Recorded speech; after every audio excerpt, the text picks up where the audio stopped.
श्री परमात्मने नमः। यथार्थ गीता श्रीमद्भगवत गीता अथ अष्टादशो अध्याय। अब वो ईश्वर रहता कहां है, इस पर कहते हैं ईश्वरः सर्वभूतानां हृद्देशेऽर्जुन तिष्ठति भ्रामयन् सर्वभूतानि यन्त्रारूढानि मायया। अर्जुन, वो ईश्वर संपूर्ण भूत प्राणियों के हृदय देश में निवास करता है। इतना समीप है तो लोग जानते क्यों नहीं? माया रूपी यंत्र में आरूढ़ होकर सब लोग भ्रमवश चक्कर लगाते ही रहते हैं, इसलिए नहीं जानते।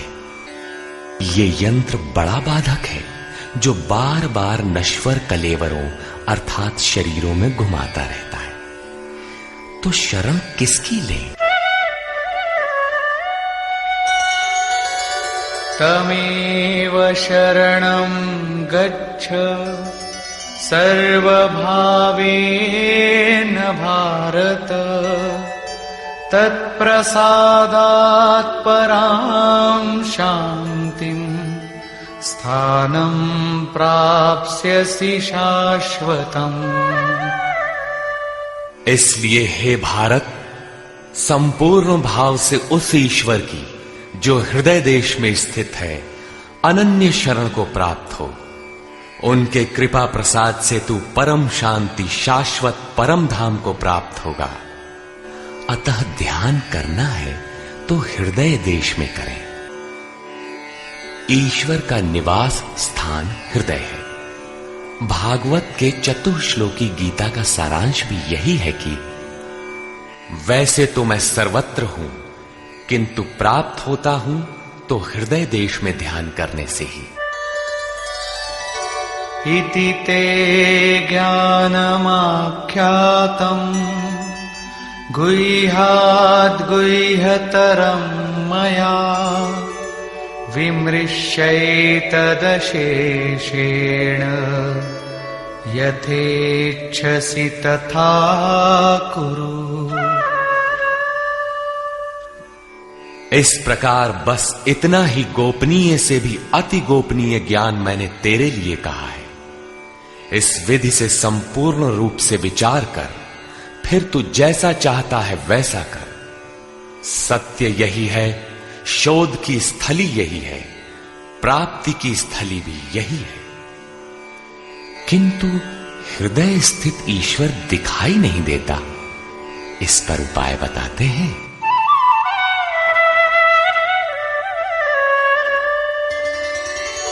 सर्वगुह्यतमं भूयः शृणु मे परमं वचः इष्टोऽसि मे दृढमिति ततो वक्ष्यामि ते हितम्। अर्जुन, संपूर्ण गोपनीय से भी अति गोपनीय मेरे रहस्य युक्त वचन को तू फिर भी सुन। कहा है किंतु फिर सुन। साधक के लिए इष्ट सदैव खड़े रहते हैं। क्योंकि तू मेरा अतिशय प्रिय है, इसलिए ये परम हितकारक वचन मैं तेरे लिए फिर भी कहूंगा। वो है क्या?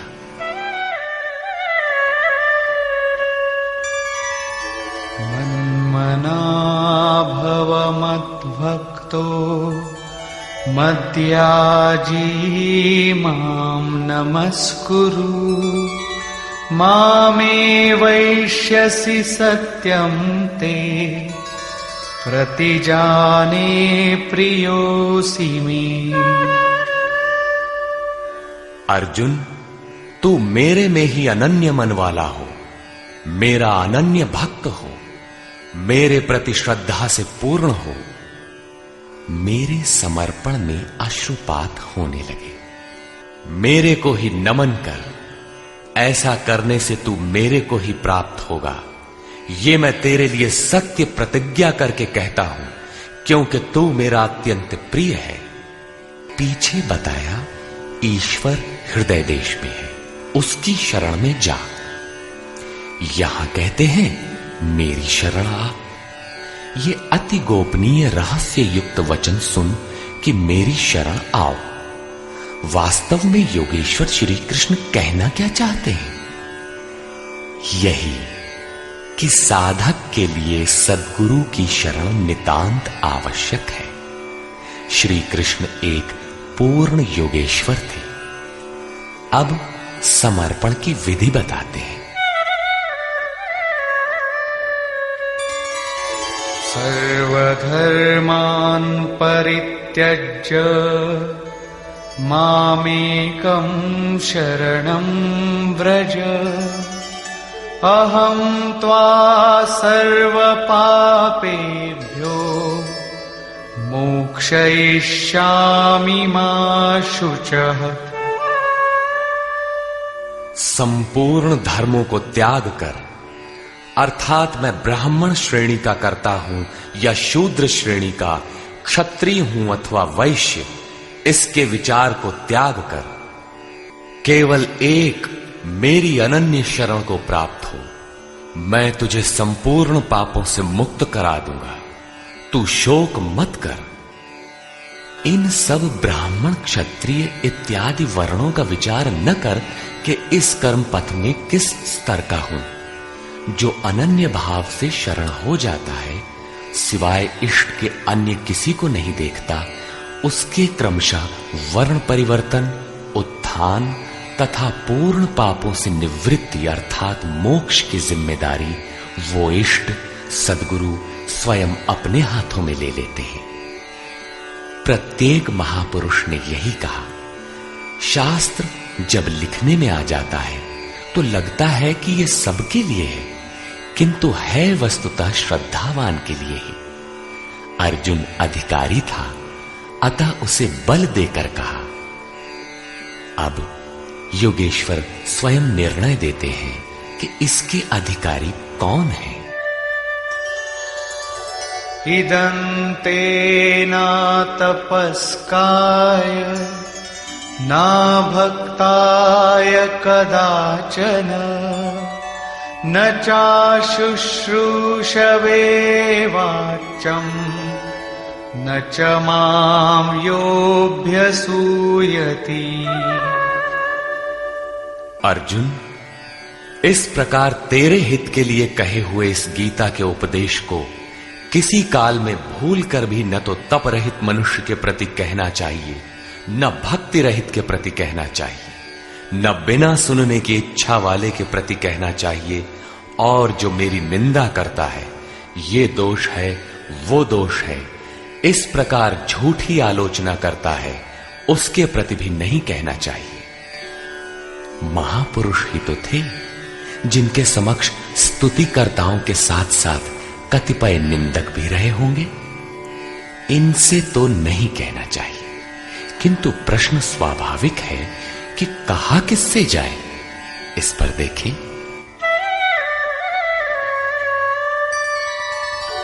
यैमं परमं गुह्यं मद्भक्तेष्वभिधास्यति भक्तिं मयि परां कृत्वा मामे वैष्यत्य संशयः। जो मनुष्य मुझ में परम प्रेम करके इस परम रहस्य युक्त गीता के उपदेश को मेरे भक्तों में कहेगा, वो निसंदेह मुझे ही प्राप्त होगा। अर्थात वो भक्त मुझे ही प्राप्त होगा जो सुन लेगा, क्योंकि उपदेश को भली प्रकार सुनकर हृदयंगम कर लेगा तो उस पर चलेगा तथा पार पा जाएगा। अब उस उपदेशकर्ता के लिए कहते हैं।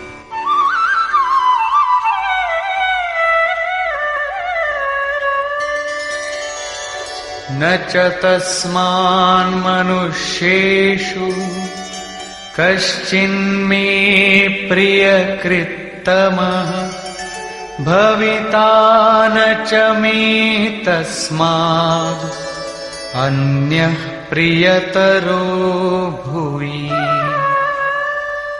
न तो उससे बढ़कर मेरा अतिशय प्रिय कार्य करने वाला मनुष्यों में कोई है, और न उससे बढ़कर मेरा अत्यंत प्यारा पृथ्वी में दूसरा कोई होगा।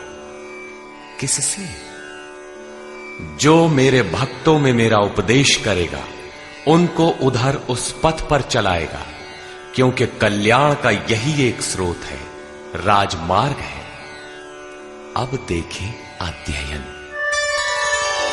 अध्येष्यते च य इमम् धर्म्यं संवादमावयोः ज्ञानयज्ञेन तेनाहम् इष्टः स्यामिति मे मतिः। जो पुरुष इस धर्ममय हम दोनों के संवाद को अध्येष्यते भली प्रकार मनन करेगा, उसके द्वारा मैं ज्ञान यज्ञ से पूजित होऊंगा, अर्थात ऐसा यज्ञ जिसका परिणाम ज्ञान है, जिसका स्वरूप पीछे बताया गया है, जिसका तात्पर्य है साक्षात्कार के साथ मिलने वाली जानकारी। ऐसा मेरा निश्चित मत है।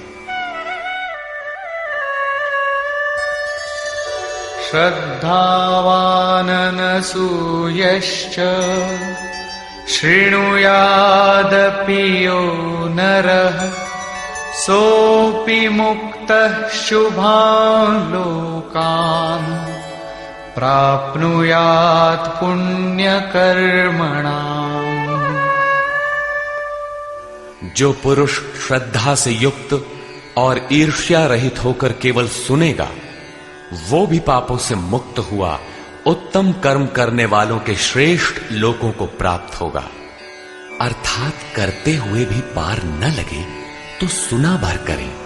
उत्तम लोक तब भी हैं, क्योंकि वो चित्त में उन उपदेशों को ग्रहण तो करता है। यहां 67 से 71 तक 5 श्लोकों में भगवान श्री कृष्ण ने यह बताया कि गीता का उपदेश अनाधिकारियों को नहीं कहना चाहिए, किंतु जो श्रद्धावान हैं उनसे अवश्य कहना चाहिए। जो सुनेगा वो भक्त मुझे प्राप्त होगा, क्योंकि अति गोपनीय कथा को सुनकर पुरुष चलने लगता है। जो भक्तों में कहेगा उससे अधिक प्रिय कहने वाला मेरा कोई नहीं है। जो अध्ययन करेगा उसके द्वारा मैं ज्ञान यज्ञ से पूजित होऊंगा। यज्ञ का परिणाम ही ज्ञान है। जो गीता के अनुसार कर्म करने में असमर्थ है, किंतु श्रद्धा से मात्र सुनेगा, वो भी पुण्य लोगों को प्राप्त होगा। इस प्रकार भगवान श्री कृष्ण ने इसके कहने सुनने तथा अध्ययन का फल बताया। प्रश्न पूरा हुआ। अब अंत में